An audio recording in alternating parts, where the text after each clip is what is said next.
like, who put their gift in a tube sock? And do I really want to know what's in there?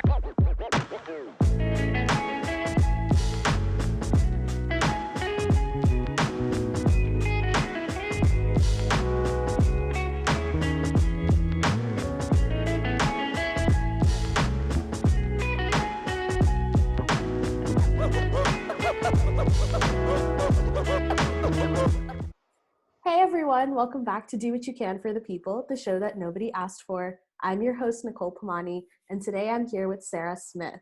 Sara is the founder of Wrappily, a company that makes and sells gift wrapping printed on 100% recyclable newsprint. And I'm so excited to have Sara on the show today to talk about what I think is one of the biggest sustainability challenges when we think about the holidays. So thank you so much for being on the show today, Sara. Thanks, I'm thrilled. I appreciate the invite. And yeah, I mean, anytime we get to talk about sustainability and wrapping paper waste at the holidays, honestly, I'm in, because it's why I'm here. Yeah, absolutely. It's why I'm here too. So the way this show came about was I had polled my friends and colleagues to find out what their biggest pet peeves were when it came to sustainability in the holidays. And an overwhelming number of people responded with wrapping paper waste. So I thought that we could kind of start by framing the size of the problem and throwing some facts and figures to kind of educate people as to why this conversation even matters. Right. So I did a little bit of research and I found out that in 2017, Americans spent a total of $12.7 billion on gift wrap, which includes wrapping paper, tissue paper, and gift bags. And wrapping paper and shopping bags alone account for about 4 million tons of trash just in the US every year. That's a huge amount of waste. And I'm sure you have some thoughts on that as well, Sara. Right. No, I was equally blown away. I mean, when I first had my initial pain point about wrapping paper, I did research and found similar statistics. This was back in 2012, this was actually a little bit before then, but anyway, it blew my mind. I was like, 4 million tons of trash. Yeah, for essentially 1 to 10 days of unwrapping gifts. Right. Over the holidays, about 227,000 miles worth of wrapping paper get thrown away, which is enough to circle the world 9 times, which I think is just a fun way to kind of picture how much we're talking about. And I think one of the things that a lot of people don't realize, something that I didn't even realize until last year, is that most wrapping paper can't be recycled because it's been dyed or it's laminated or it's got things like glitter on it, which are annoying to begin with, but then can't be recycled. And so I was really excited to learn about Wrappily and how you guys have kind of tackled that challenge. And not only are you creating an alternative, but I think you're doing a damn good job of educating people on the size of this problem as well. Thanks. Yeah, I appreciate that. I struggle with my mission obviously was not to just have another wrapping paper company, because if that was it, there's amazing companies out there producing beautiful papers and patterns. But what I saw was that for people like me who felt the pain point after the holidays or birthday party, for me, the pain point came around a time in my life where my friends and I were all getting married and having children. And so I felt like every weekend there was this heavy gifting occasion, bridal showers, baby showers. I live in Hawaii my whole life, and it's called a baby luau. It's the first baby party, first birthday. It's a really big deal, lots of gifts.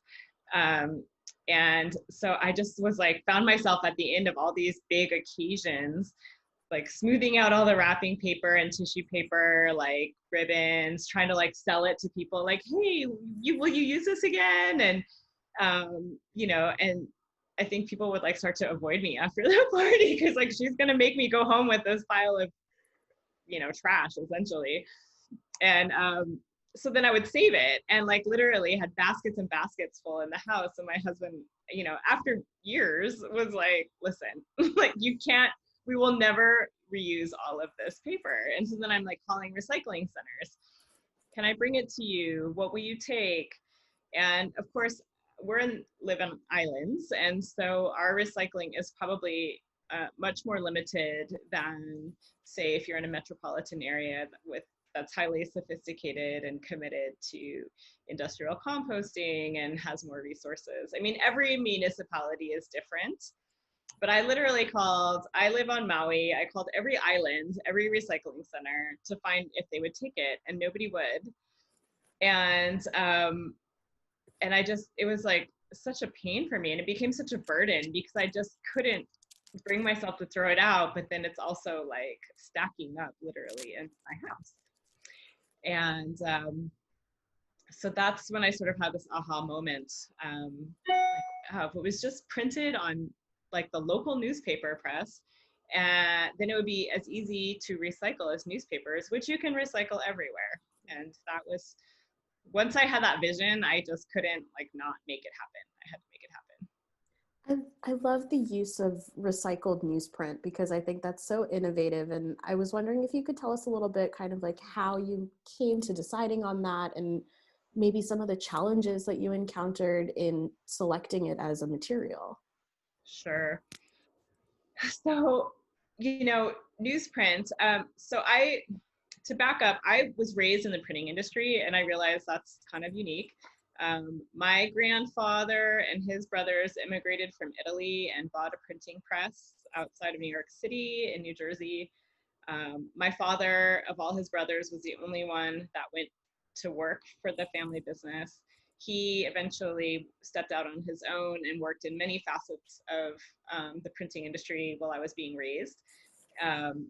As a salesman, he eventually bought a printing press and owned a printing press. Like, it was kind of how I was raised, and I was raised in and out of press rooms.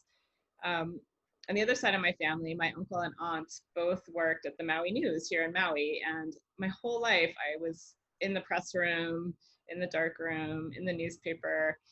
I just was raised, and I myself went into publishing. So I think, like, full caveat, like, I had that sort of insider view of that and all different aspects of printing and publishing and design. And so I think the step for me to take to like be like, we would just print beautiful patterns on a newspaper press. You know, they print the daily news, they print colors, they print the funnies, which people love to wrap with. And of course, like every year it's like, just print with newspaper. You know, so I just, in my head, I saw it could be done.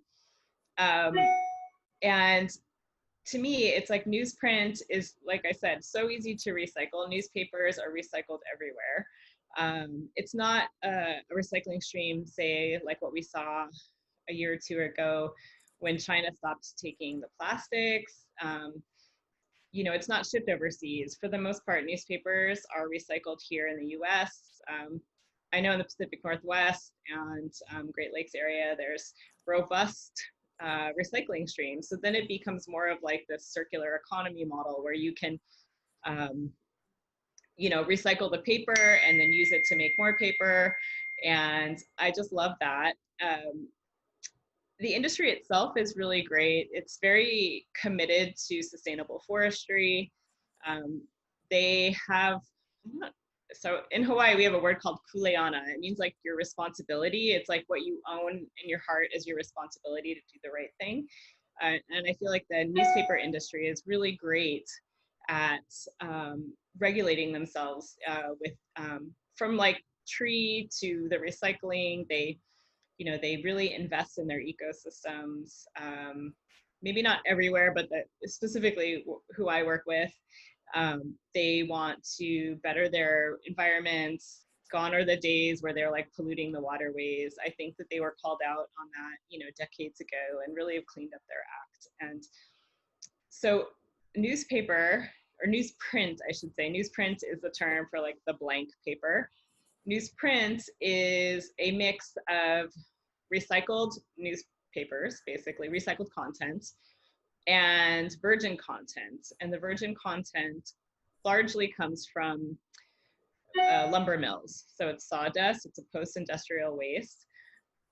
And so it's a recycled content and a post-industrial waste that gets pressed. The fibers get pulped and made into paper. And newsprint, as we know, does not have that glossy coating.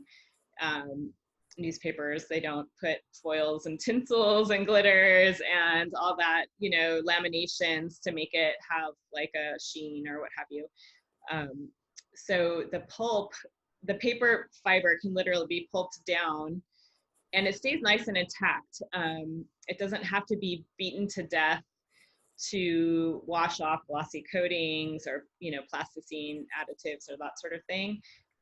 That's how glossy papers or like, you know, office envelopes that have like the plastic window. Recycling centers are really good at pulping paper.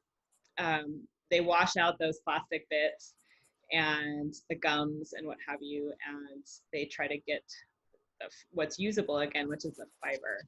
And a lot of times, if it's a contaminated, like if there's a lot of contamination in the paper, it will, you know, the paper fiber gets shortened. But with newsprint, it just doesn't take that much to pulp it down and reuse it.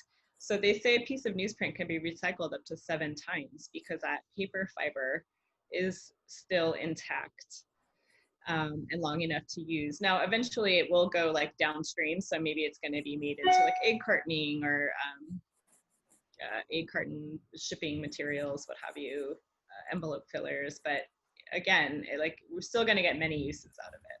Right. As opposed to your traditional wrapping paper, which is really a one and done unless you collect it in your house. Yeah. I mean, it's hard because there's so many different types of papers, but I would say what people think of in their mind as wrapping paper, you go to Costco, Target, Walmart, whatever, you buy the big rolls. Yeah.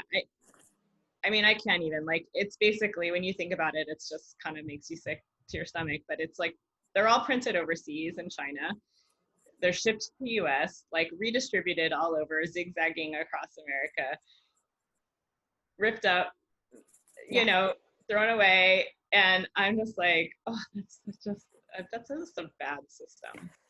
I remember going to birthday parties when I was a kid, and now as I'm, you know, older, bridal showers and weddings and stuff like that, and just seeing like bags on bags on bags of wrapping paper that was torn away and thrown away. And it's always been a really big pain point for me. So I'm really happy to see that you're doing something about it. Is there anything unique about your inks that kind of contributes to the recyclability of your materials? The ink is a soy-based ink. It's basically just whatever they use at the neighborhood newspaper press. And so it is totally, you know, okay for compost, biodegradable, and all of that. Yeah. That's awesome. I love that. I think that living in a world where we could compost our wrapping paper is an ideal that I'd love to work towards, and it's an exciting future to think about. Yeah, and like traditionally, like newsprint has been, I mean, you go to like, you have like a crab boil or a lobster boil, you just put the newspapers down, or like fish and chips, you know, like has, you know, it's just sort of like this functional use paper. Yeah. Very cool. And I know that Wrappily is doing some stuff beyond just the material choice to kind of support sustainable business. Can you tell us a little bit about how you're supporting other local businesses and some of the energy efficiencies that you've taken into consideration? Sure. Well, I think to me, the aha moment was really like the neighborhood newspaper press. Now, of course, we're all reading our news online on our phones. And so part of me, like I said, is like, I was so sad. I mean, I worked in publishing myself on the magazine end, but have family members very close to me working in newspapers, and it's their livelihood. And as that industry has dwindled, and like they're really just struggling to stay alive, and it is such a craft. Like the pressmen, the tradesmen that go into learning how to print and run these giant. I mean, the printing presses sometimes are like 3 stories high. I mean, they're huge. They're as big as like a warehouse. And they run all over, and there's just these incredibly intricate machines, and it's so cool. And I love the machines, and I love what goes into, you know, getting all the color, like the little tiny dots in registration. And I've certainly, I've printed on 4 or 5 different presses now. So I've gotten to understand, you know, what goes into it. And I try to be, at least initially, I try to be in the press room all the time doing spot checks on the color and what have you. And it is a bit like teaching old dogs new tricks. I mean, these guys are like used to like printing like the Sunday inserts or whatever. They're just, you know, they weren't maybe prepared for, you know, me to come in and be like super naggy, like, no, it's not in registration yet. It's not in registration yet. Oh, the color is not right. And like really having to work for it. But I have a great relationship now with the press, and I give them a lot of business, and it's really like a niche. It's like a viable niche for this industry that really is quite beleaguered, and I love that. I love that it's created this shorter supply chain. Right now, Wrappily is printed. The paper is milled in Washington State. It's printed, it's packaged, and it's shipped from there. So when you look at like our supply chain, it's like on a map, it's so tiny. Yeah. And like the carbon footprint itself is makes so much more sense. And so the paper comes off as like a flat folded sheet. And that's just how it comes off for a newspaper. And at first I was like, oh, it has like creases. I don't know if people are gonna like it. It was like, it was a big insecurity for me. And it was like initially, like 7 years ago when I was starting, people were like, oh, I don't like the folds in it, or I don't like that maybe when you touch it, a little ink rubs off on your fingers. And I felt like so insecure about that. But now as consumers are getting more educated, and, you know, we've all dealt with maybe the occasional soggy paper straw or the, you know, compostable takeout container that's not quite as firm as, you know, a plastic one, but we understand, like, we're just more aware of what the trade-off is for the use. Like, now you can wrap a beautiful gift. You don't have to use the news, and boy, the news is like sad and depressing anyway, so don't wrap your gifts in that. But you can have something that just it's printed in the US, it's manufactured. Just, I'm probably the only one that's really overthought wrapping paper to this extent. And just, I've done it for you. Like, nobody else has to think this hard about their wrapping paper ever again. Like, I've done. But getting back to this, I just wanted to say, like, you know, the paper is folded, so I don't need that cardboard core. Right. So like, it's less packaging on that end too. And this bag, yes, it's clear. It has to be clear so it's protected, and people can see it in a retail environment. It's made of PLA, so it's plastic free. PLA is not perfect, but it's made of plant starch. It is certified industrial compostable, biodegradable. And I am working towards like a package-free option. And e-commerce, it's challenging to do fulfillment package-free, but I'm trying, or maybe looking for a partner where I could do that, because I think that's a great movement that's happening, like the whole zero waste and package-free and bulk supply stores that I'm happy to support. And we can definitely riff on that anytime. I'm a total packaging nerd, so happy to chat with you off this about that. But I love the idea that you're supporting the local printing presses. So I was a journalism major, as I mentioned to you, and half the reason I got into journalism was because I loved the feel of newsprint. And it was breaking my heart when the industry was kind of disappearing because of the push to online news. And I love the idea of kind of finding new ways to repurpose that infrastructure, which I think is such a critical part of sustainability, is to use the systems that we already have in new and innovative ways. Agree, totally. I couldn't agree more. And I think another way that a great way that Wrappily supports small business and economies is just, we do 3 to 4 new pattern collections a year. And what we do, we just partner with artists. And we partner with independent artists that are running their own small businesses. We pay them royalties or commissions, and we promote them. We put their name on their patterns. We link them on our page. We try to tag them whenever possible. And I want to, it's like a rising tide floats all boats, right? Like I just, as Wrappily grows, you know, and then if we get a pattern that's really resonating and sells well, I mean, I'm reprinting it almost once or twice a year and I pay them every time. And I just, I love that. I love working with the artists. For me, it's like just a personal pleasure. And I love creating the patterns with the artists and just finding like unexpected Yeah. textile artists or illustrators or yeah, it's really fun. And I love to support them and put their name on things. Love to hear. And your designs are beautiful. I'll be sure to include a link down below so that everyone can see your website and buy some of your products if they're interested. And I thought with just a little bit of time that we have left, if we could just maybe riff on some creative alternatives entirely to wrapping paper, because I think that there's a lot of things out there that people could consider. Definitely visit Wrappily and buy some of these beautiful wrapping papers. But if that's a little bit out of budget for you to do for all your gifts or something like that, I mean, the goal here really is to think outside the box and think creatively and sustainably. So I always like to share a few tips and tricks with my viewers.